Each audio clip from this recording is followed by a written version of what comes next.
pamphlet is concerned, ready to go, and you are ready to go. So we will begin. Would everyone give a very warm welcome to JJ and Izzy?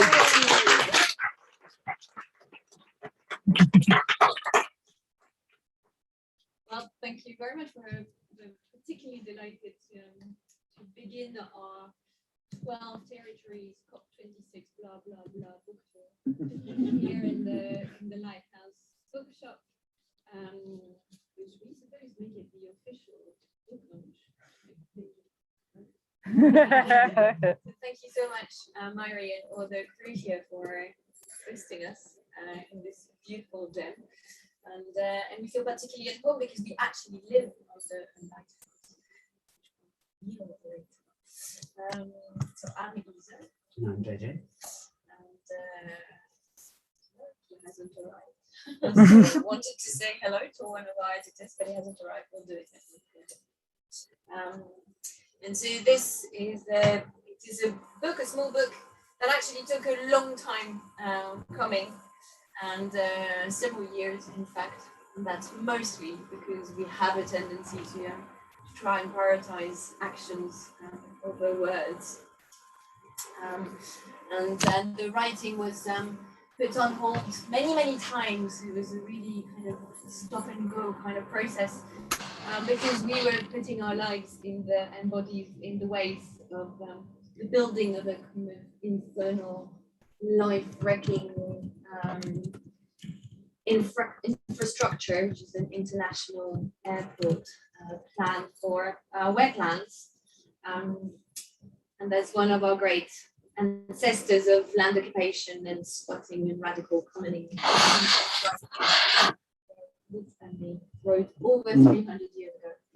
Words and writings were all nothing and must die, for action is the life of all. So if that's not inspiring, what is? And so the title of our pamphlet, We Are Nature Defending Itself, it's even older than the start of the writing. And we actually saw it first in the mid of an action in 2012. And we saw it tattooed on the arm of a comrade in a kind of muddy tear gas filled forest. And she was throwing back tear gas canisters to the cops. And the French government thought that they could just come with their troops and build the airport. And more of that too later. And we actually first used the slogan for a project that we co-facilitated in 2015 at another COP, the Paris COP, with a collective that we co-founded, the Laboratory of Insurrectionary Imagination. And basically, the pamphlet tells the story of our lab and the journey that we pursued to really try to entangle art and activism and everyday life. So I'm going to just talk very briefly about the lab and its relationship to COPs, seeing as we're in this moment of the COP26, and then Isa's going to continue with that. So Isa and I met in 2004 and pretty quickly started working together, and we founded this thing called the Laboratory of Insurrectionary Imagination, which is always quite a tongue twister for some people, but we think that's a kind of sticky branding thing. That's a joke. So what is the idea of the Laboratory of Insurrectionary Imagination? The idea is pretty simple. It's to put artists and activists together to design tools of civil disobedience and uncivil disobedience and tools of direct action. And why do we put artists and activists together? We put artists and activists together because we think together that synergy can create something really special. Because artists on their own, and this is generalization, tend to have huge egos, tend to be more interested in their career than their politics, but have a lot of imagination and a lot of creativity and a lot of way of thinking outside the box. Activists tend to have a bit less egos, tend to be better at collective practices, tend to have more links between their politics and their everyday life, and yet tend to lack imagination and often have the same forms. You know, let's do a demonstration, let's do a blockade, let's write a leaflet, let's do a lock-on, let's do a riot, let's do a strike, and then the toolbox is finished. And so we bring them together, the kind of courage of the activists, the creativity and the imagination of the artists, to create new tools. And that happens often in the context of kind of pedagogy and teaching and workshops. And at the end, we have a direct action. But what is really important for us in the lab is that we're always entangled in social movements. We're not separate from social movements. So we entangle ourselves and work as organizers, seeing the organizing of action as an artistic practice, and seeing the lab's work as part of the movement. And that often was the climate camp in the noughties, the British climate camps, and it was often with the COPs. So just to talk to two projects we did, the COPs, one back in 2009 in Copenhagen, when everyone had hope for the COP. Everyone was like, it's going to save us. We were full of hope, and we did a project. We won't tell the whole story of the project, you can tell that in the pub later, but because there's some quite funny little backstories about how the art world pretends to do politics, but we haven't got time for that today. But we did a project called Put the Fun Between Your Legs. It wasn't our title. We stole the title from an academic who'd written an MA on cycling, but we liked it so much that we I think we did ours. Yeah. So it's called Put the Fun Between Your Legs, Become the Bike Block. And the idea was basically to transform Copenhagen. Copenhagen has loads of abandoned bikes. And to transform those abandoned bikes into tools of disobedience. And so we brought together hundreds of activists, artists, designers, bike geeks, welders, bike mechanics, and we designed a load of bikes, including this was called the Double Trouble. And a load of these, they were like tall bikes that joined together so you could carry stuff. But we mostly did just recycled normal bikes as swarming tools and taught people to swarm, and got dozens of bike gangs together and got about 150 people swarming through Copenhagen as lures for the police. The idea was basically to use the bikes as lures to get the police away from a frontline community's action that was called Reclaim Power, where they wanted to do an assembly outside of the COP. Some of the people leaving the COP, some of the delegates leaving the COP were beaten back by riot police for leaving the COP to join this assembly. And so we were there basically to protect people from the police with the bikes by actually being a lure. And that involved different bike choreographies, defending folk. This one was particularly good because it wasn't people's own bikes, so they were kind of disposable because we had to recycle them. And of course, the COP finishes with a lot of delegates from the majority world saying what had been signed was a death sentence for the poor. But then another COP comes up, again, more hope, Paris, COP21, 2015. And what do artists normally do at COPs? They show the world to people, and this is Olaf Ellison, who basically helicoptered in large bits of Arctic ice for us to watch it melt. For us, this is classic, what we call in the book, extractivist art. It's the same logic of taking somewhere from somewhere, taking that value and taking it for yourself and not for the place or the people and communities that you're taking it from. And so we did absolutely the opposite, because for us, art is not to show the world to people, but to transform it together.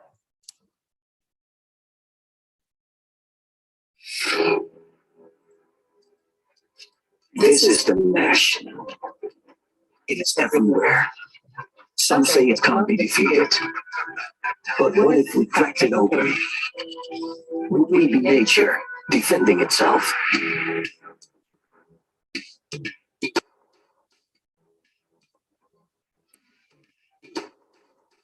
Riot Games, the world's largest disobedient action adventure game.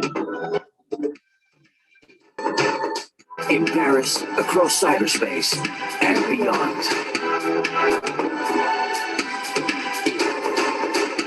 Your objective, to join the global movements, swarming to shift the game against profit, in favor of life.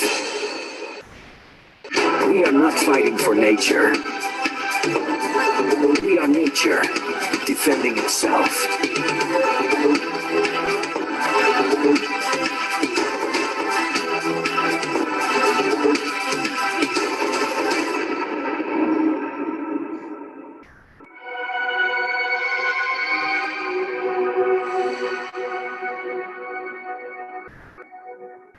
And so the idea was basically to do a website. We worked with hackers and gamers for a whole year, bringing them together in a hackathon with artists and activists in various cultural institutions. We often have a foot in cultural institutions and in the social movements.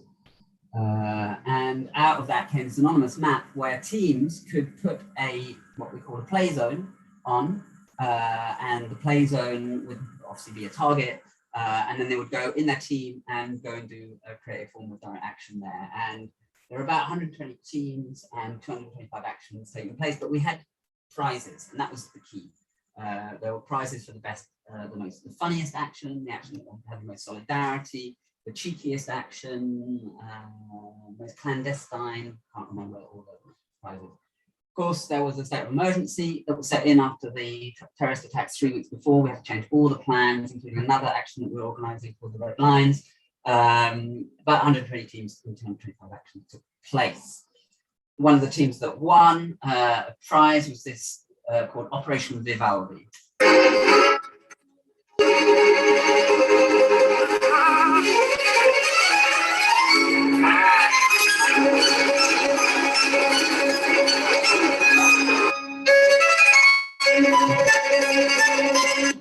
They brought nature into the Volkswagen and then did this Haka, which was nature defending itself at the end and then ran away. There were 600 bus stops were hacked by specially commissioned posters. There was one team that went into the COP itself and replaced all the toilet rolls in the toilets with the IPCC report. There was one team that he had a broken leg, put the antennas of a pirate radio station in the crutches, and went as a tourist up the Eiffel Tower and did a pirate radio station from the top of the Eiffel Tower. And he got, I think, the clandestine award. And then one team actually blocked the biggest machines in Europe that are destroying villages for brown coal in Germany. But we kept coming back to all these actions, and the book was very much about this frustration that we were entangling art and activism, but our inspiration, the kind of European, Western avant-garde situationism, surrealism, etc., always wanted to entangle art, activism, and everyday life. And we felt the everyday life thing was missing, because every time we do these actions, we come back home, back to our jobs, back to the city. And for us, the metropolis is a place that reproduces capitalism. Whatever happens, it's constantly reproducing capitalism. And it's a place where humans can only really relate to themselves, not to the more than human, not to other forms of life, and where the artificial reigns over everything, and where every relationship is commodified. And we feel and felt that actually it was too overwhelming and impossible to really produce revolutionary practices at a scale that we were interested in the city. So we left our jobs, we deserted via doing another book and a film around European communities, but we left our jobs and deserted and went to set up a farm in Brittany that was it was a ruin, and set up a collective, and we're going to set up a school of art and activism in this ruined farm. But we realized that the metropolitan logic was still in our heads. We still had this desire to go around Europe doing our work, doing projects, doing exhibitions, our project, not exhibition, but our projects. And we were part of this hypermobile cultural class. And even though we had the farm, and even though we'd never taken a plane for 17 years, we boycotted plane travel, we still had that logic. And we were still in that trap, which is, in the art world, cultural world, literary world, your CV is good if you say, you've had shows in Istanbul and Paris and New York and Dubai and whatever. If you say you've lived in the same village all your life and your work is about getting to know the human and modern folk in that village, then your career is fucked. And so we really realized that there was something deeply wrong with our practice. And we were taught a lesson, a very, very, very good lesson by the living. We were invited to go to a big cultural center in Hamburg called the Campnagel. And we did a 10-day art, activism, and permaculture course. We gave a 10-day course to various workers in Hamburg and youth. And at the end of that 10 days, they were designing a performance piece in the theatre. We often, when we do work in the theatre, we never stay in theatre, and we often turn the stage pretty quickly into an assembly space. And the stage was then turned into an assembly space, and people debated the ethics of using ants as sabotage to go and sabotage the banks that were funding fossil fuels. These are special raspberry ants, and they actually go into computers and sabotage the computers. And the audience said yes, it was ethical. They donned these kind of edible costumes that we made, and then they went out into the city and started putting the pheromones of the ants into the banks. But one of the parts of the project we really wanted to do was we love mushrooms. We love them because they decompose gas, and we wanted to make a curtain. We wanted the theatre curtain to be made of mushrooms. And so it was 10 by 8 meters long, huge project. Inoculated all these sacks, and then I don't know if anyone here knows anything about mushrooms, but when we hung it, and then the mushrooms started to pin, and after 10 days they pin, and then after that they go boom, big. We're like, yeah, it's going to work. We wanted this to feel like a flesh curtain that we could eat. The audience were going to eat mushrooms. They weren't magic. And there was a heat wave, and the mushrooms said, "Your cultural calendar. We've got our natural calendar. That we're not coming out with this performance." So we had a moldy curtain, and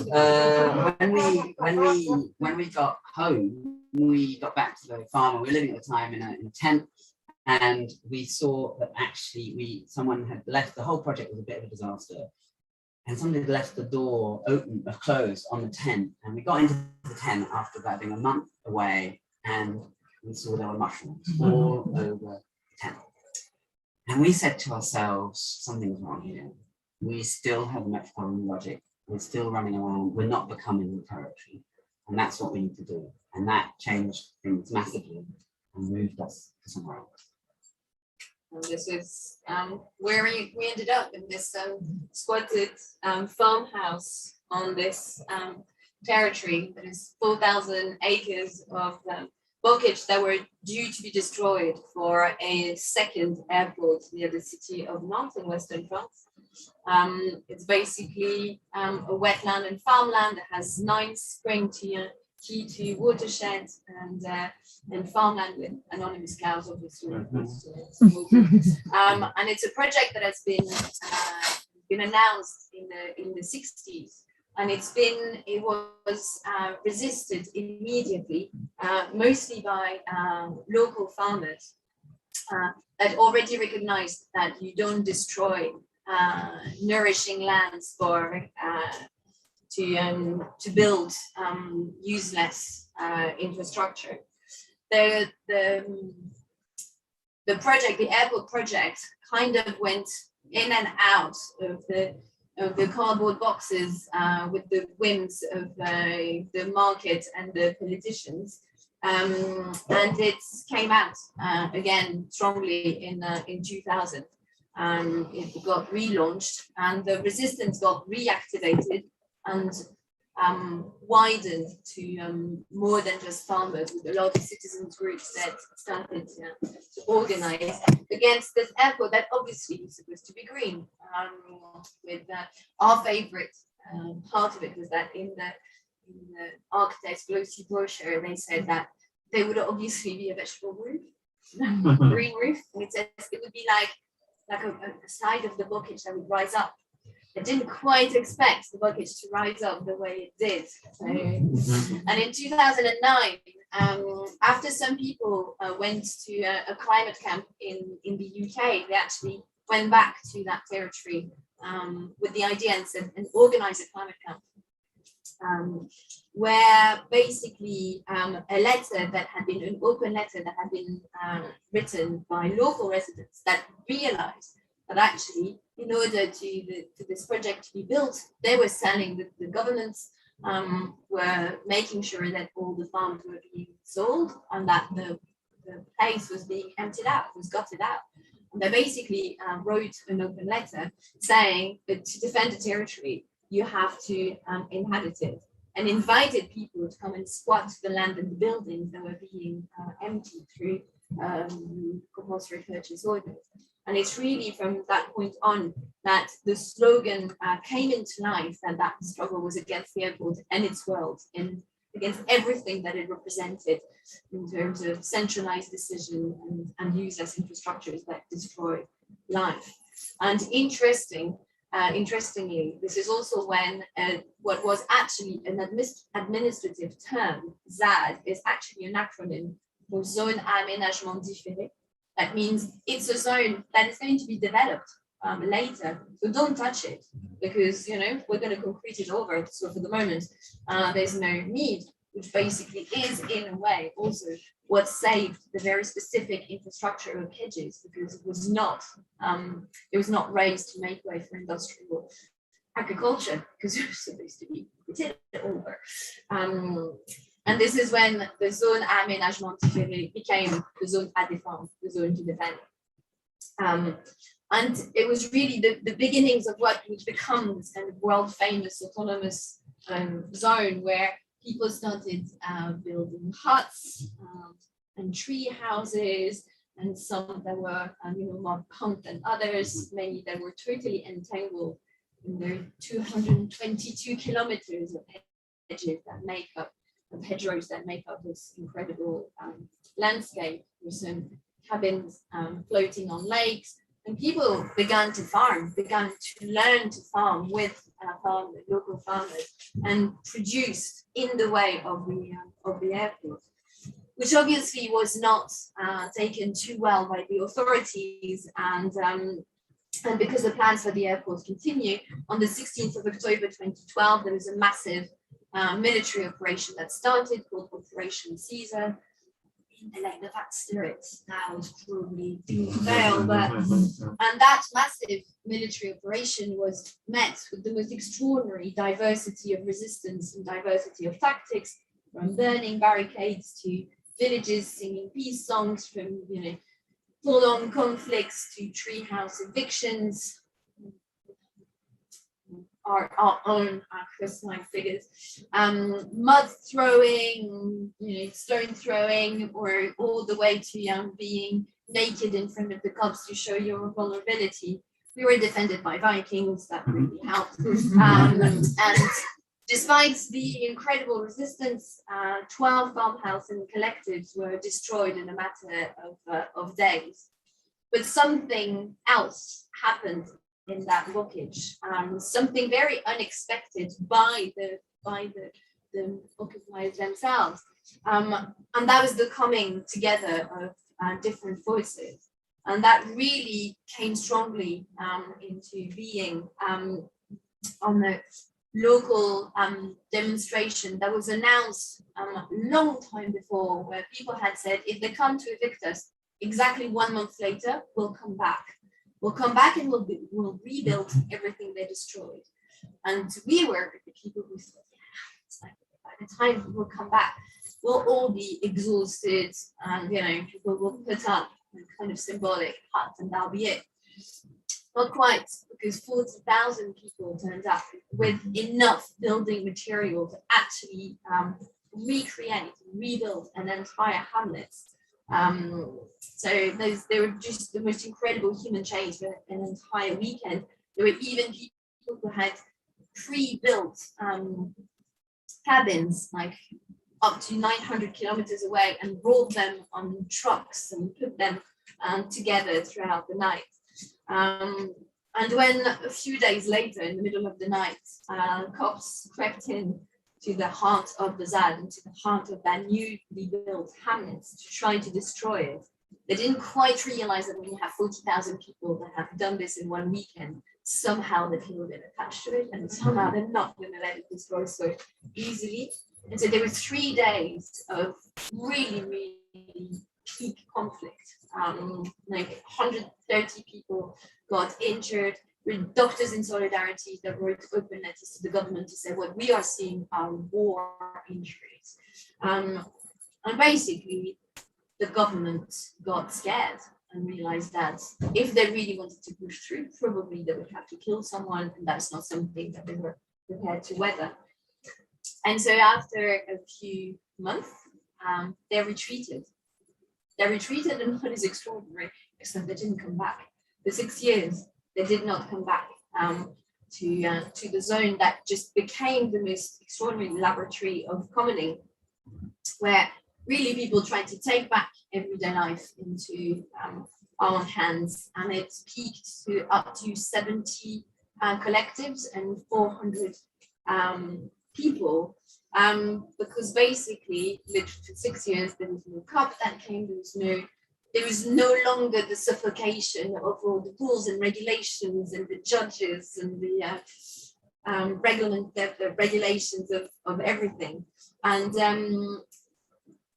there is this really quite incredible feeling of really giving everything the attention that needs. And that was really the art of paying attention, which for us is the most beautiful and most relevant definition of art, really came into being. And what we saw was a sort of answer to this question posed by Michel Foucault that says, couldn't everyone's life become a work of art? Why should the lamp or the house be an art object, but not our life? And we certainly felt that there was the beginning of an answer to what we were looking for on this territory. And so there is this attempt on the ZAD to try to break the rift between art and everyday life, between resisting the world and building new ones in the same gesture, between what is a home and what is a barricade, between what is work and what is pleasure, between what is life and what is activism. And there's, even radical camembert, just immediate cows. And for us, that's really the key reason we came to the ZAD, because we found on that territory this extraordinary mix between protest and petition. Like what we feel is the DNA of any revolutionary attempt really need to have these two strands of DNA, the yes and the no in the same gesture. Because however many community gardens we design or we build, or cooperative wind farms, if we don't actually stop the burning of fossil fuels and the gross economy, then our gardens are likely to be underwater or spreading deserts. Having clean energy will have become pretty useless. And we actually need to learn from history. I think that the trajectory of Silicon Valley is actually quite a good warning tale about how people who had built these communes looking for and trying to live the alternative forgot progressively who their enemy was. And basically, the spirit of those communes actually got turned into the engine of the military industrial complex that they were denouncing in the first place. So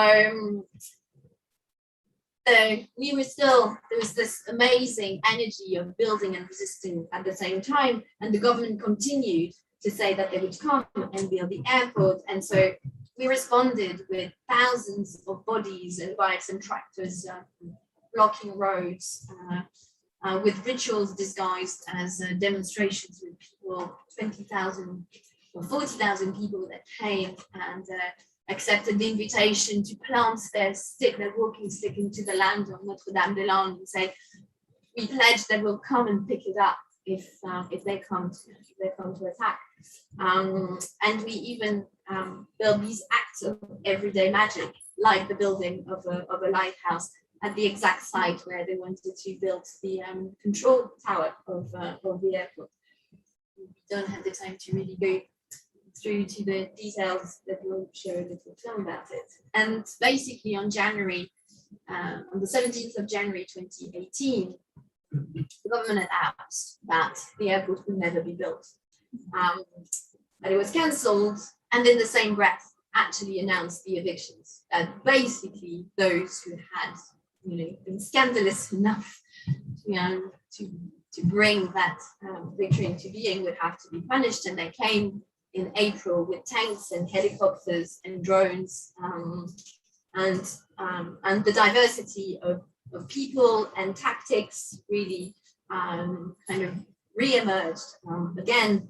And but there was a massive revenged, and the government destroyed about a third of the cabins, including the most beautiful that were really turned into ruins, because obviously the governments can deal with demonstrations that say, oh, good. What they can't deal with is actually an entire people showing and saying, you're useless. We don't need you. We can actually organize ourselves. And that we needed to be punished for having been able to demonstrate that. And so we tried to rebuild and rebuild again, and carried like 300 people carrying this massive structure. And that got destroyed again, but really there was this gesture of defiance. And after a few days of warlike atmosphere on the ZAD, the prefect, the local government, the local state representative came with, with this triumphant smile, with a singular form, and said, the people who signed this put their individual name on this form with their agricultural project and the fields that they will do their project on. These will be allowed to stay. All the others will actually be evicted. And what we did was to actually hack this form and say, okay, they are prepared to destroy us. I mean, that this is what they've shown, is that there were 300 people that had been injured, 11,000 tear gas and concussion grenades being thrown in 3 days. It was just like they were going all in. And we thought, okay, so there is no way we're actually going to leave this. It's that we are the most legitimate to keep on caring for it and protecting it, and actually we've fallen in love with it. There is no fucking way we're giving it away.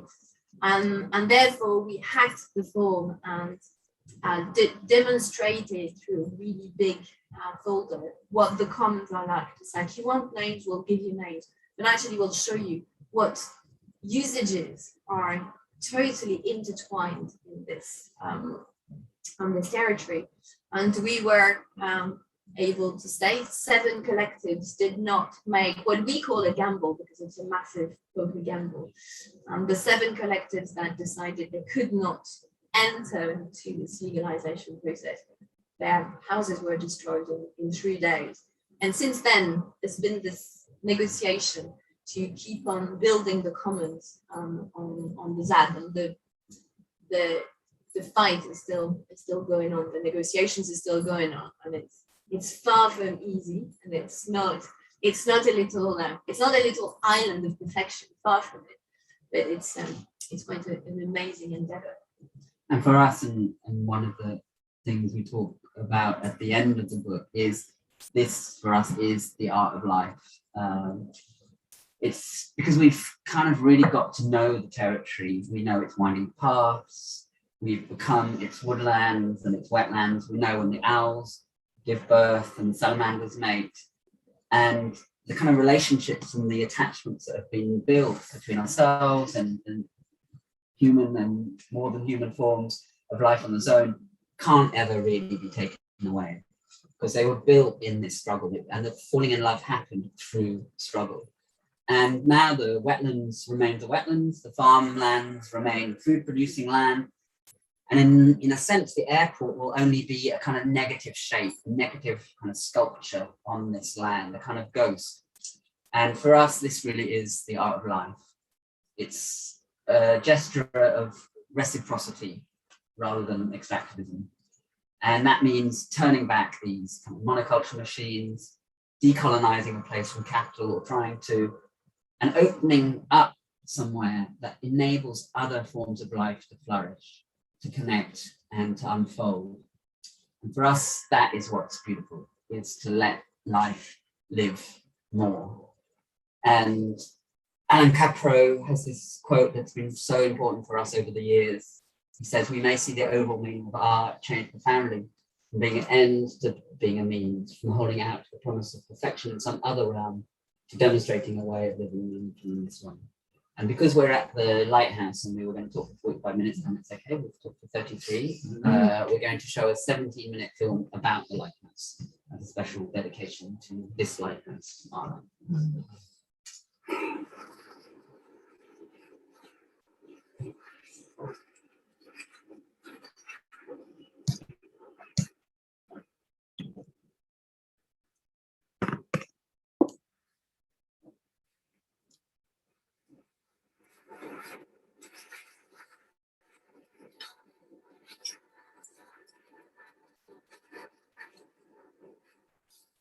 Choisis une carte.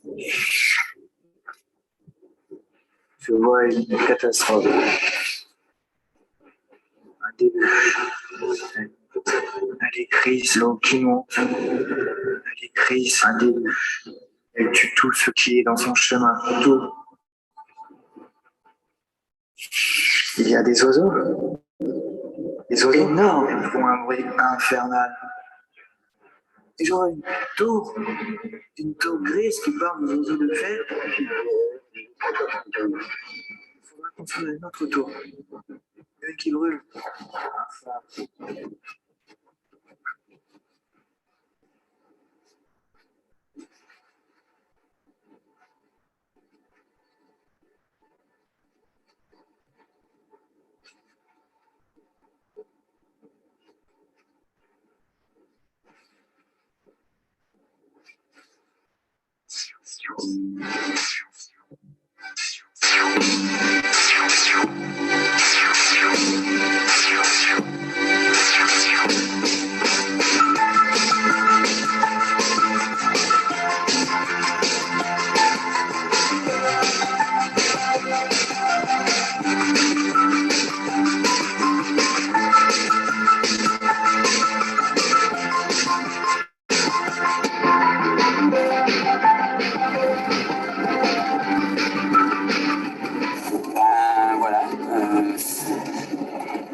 Il y a des trucs complètement fous pour faire la ZAD.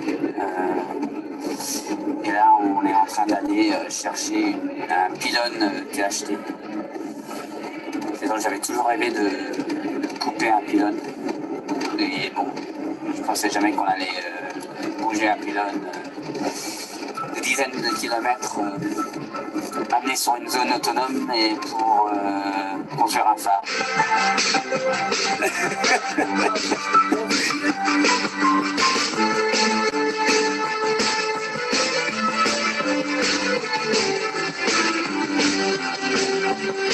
Direction la ZAD. Tout à fait.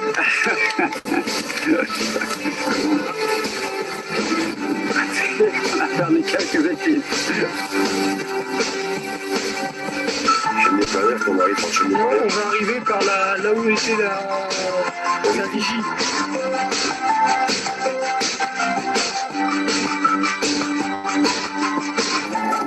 C'était un peu stressant là avec les gendarmes qui sont arrivés là. Mais là, on entre dans la zone, je pense que le pylône est bon.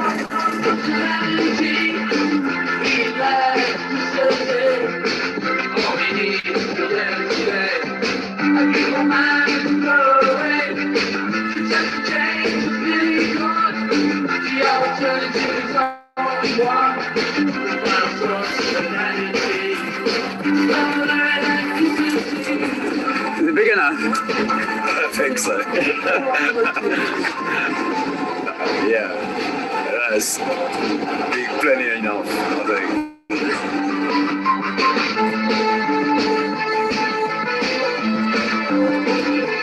De la diagonale. De quoi? De la structure pour être sûr que ça marche vite.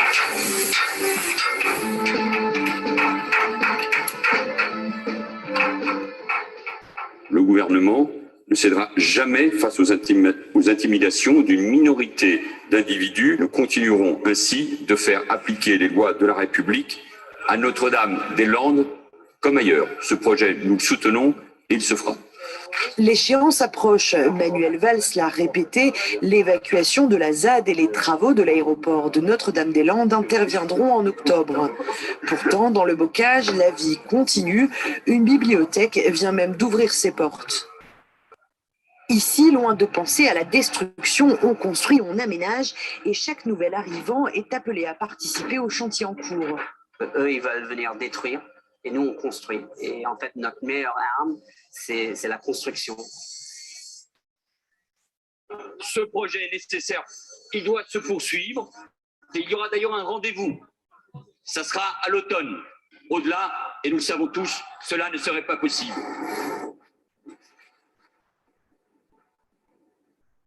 Il faut qu'on va faire le théorème de Pythagore, celui-là plus celui-là. Ça fait cette taille-là, du coup.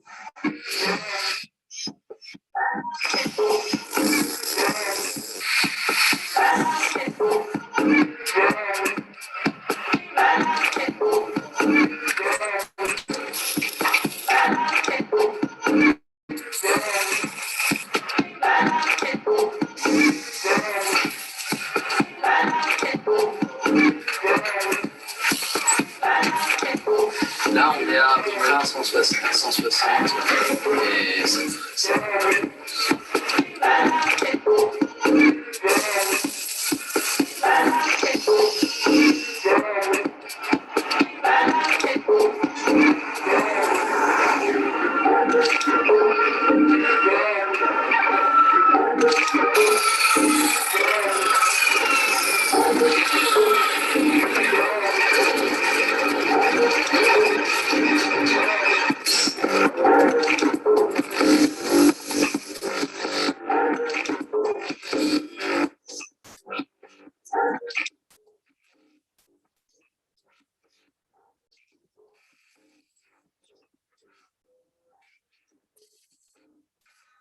C'est pas comme si le projet était pas ambitieux.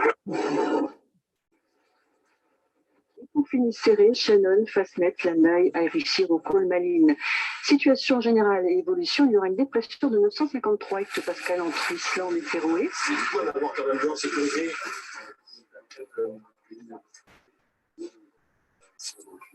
Ciment, on a. Et quand est-ce qu'on commence le ciment? Apéro ciment, quoi. Bah, de toute façon, quand le faire est levé. Apéro béton, apéro béton. Ok. Le gravier, on a. De passe et Starhawk pour l'instant. Ok. Est-ce qu'on fait un déroulé? Il est 9h54. Bonjour, c'est Oman Val. Bonjour. Vous nous révélez ce matin que l'évacuation n'est plus à l'ordre du jour. Alors, Emmanuel Valls l'avait promis avant la fin du quinquennat. Eh bien, on peut vous l'affirmer ce matin, il n'en sera rien. Selon nos informations, la ZAD de Notre-Dame-des-Landes ne sera pas évacuée sous François Hollande. Pourtant, jusqu'ici, Emmanuel Valls poussait à Matignon. Il martelait encore au mois d'octobre que l'évacuation se ferait dès cet automne. Mais Bernard Cazeneuve n'ira pas. Il sait qu'une intervention des forces de l'ordre serait beaucoup trop dangereuse en l'état. C'est le risque réel d'affrontements violents, avec potentiellement des morts d'un côté comme de l'autre. L'ancien ministre de l'Intérieur a une expérience en la matière. Il a dû gérer 6 vins. C'est le décès de Rémi Fraisse, tué par une grenade lancée par un gendarme. À Notre-Dame-des-Landes, le nombre, mais surtout l'organisation, le jusqu'au boutisme de certains militants laisse présager d'un face-à-face encore plus explosif. Alors certes, le dispositif est prêt, si les forces de l'ordre sont en capacité de se mettre en marche, si François Hollande l'ordonne, sauf qu'il ne le fera pas, nous assurent plusieurs sources. Quand on pose la question à l'Élysée, silence absolu, le dossier est toujours aussi brûlant, mais il atterrira bel et bien sur le bureau du prochain locataire du palais en mai 2017. Merci Théo Manval.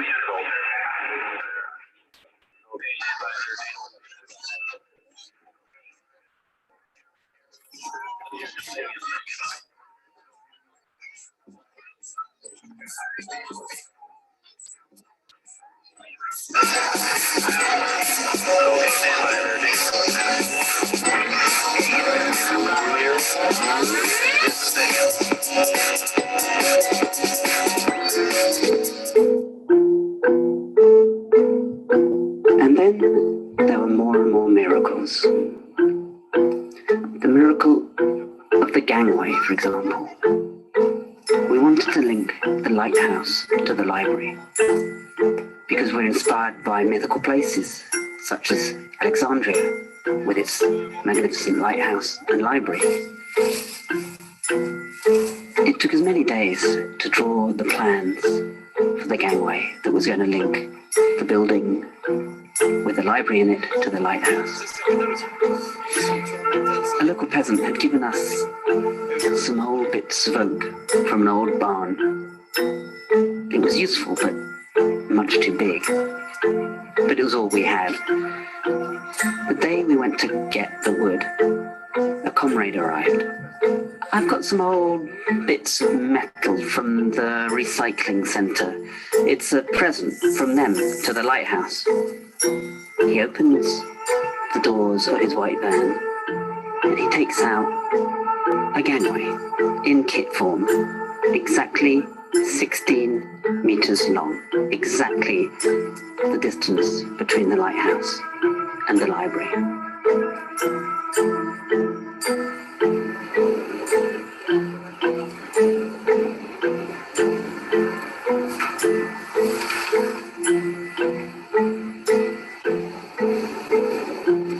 And then there was a miracle of the lightning conductor.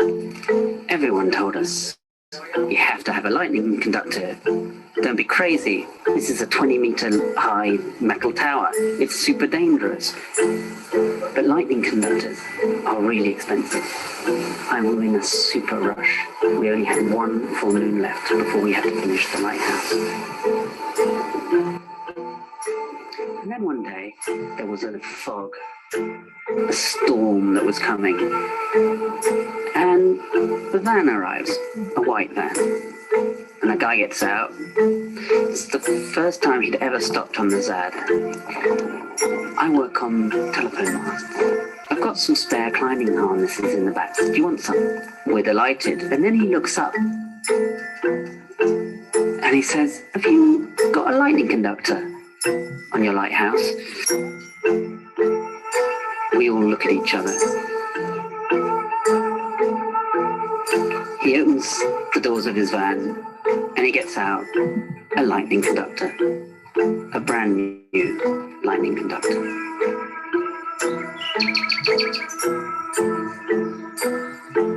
And when we told comrades living on the ZAD about these miracles, they said they'd had similar experiences. There was the miracle of the coffee roaster, there was the miracle of the laser levels, there was the miracle of the Mississippi carpenter, there was the miracle of the grand piano.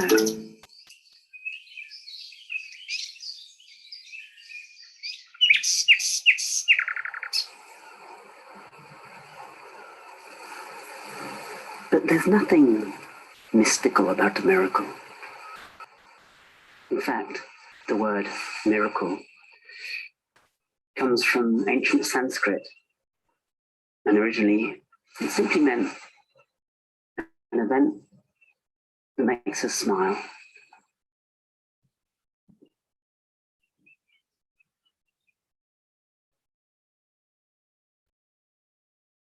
Le projet de Notre-Dame-des-Landes sera donc abandonné. Cette décision est logique au regard de l'impasse dans laquelle se trouve ce dossier. Image de joie avec, vous voyez, cette affiche qui était mise sur l'un des miradors. Et toc, rendez-vous à la ZAD le 10 février, parce que si on est soulagé par cette décision du côté des zadistes, on n'a absolument pas envie de quitter cette ZAD.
Shipping forecast issued by the Met Office second half of maritime coastal agency and 154 Friday the 24th. The general synopsis at 1H Sunday. Though 180 miles west of Shannon, 995, expected to pass through Bonsoir à toutes et tous, voici le bulletin de météo-France pour la quantité du juin transféré pour toutes les zones de la mer du Nord et de la Manche.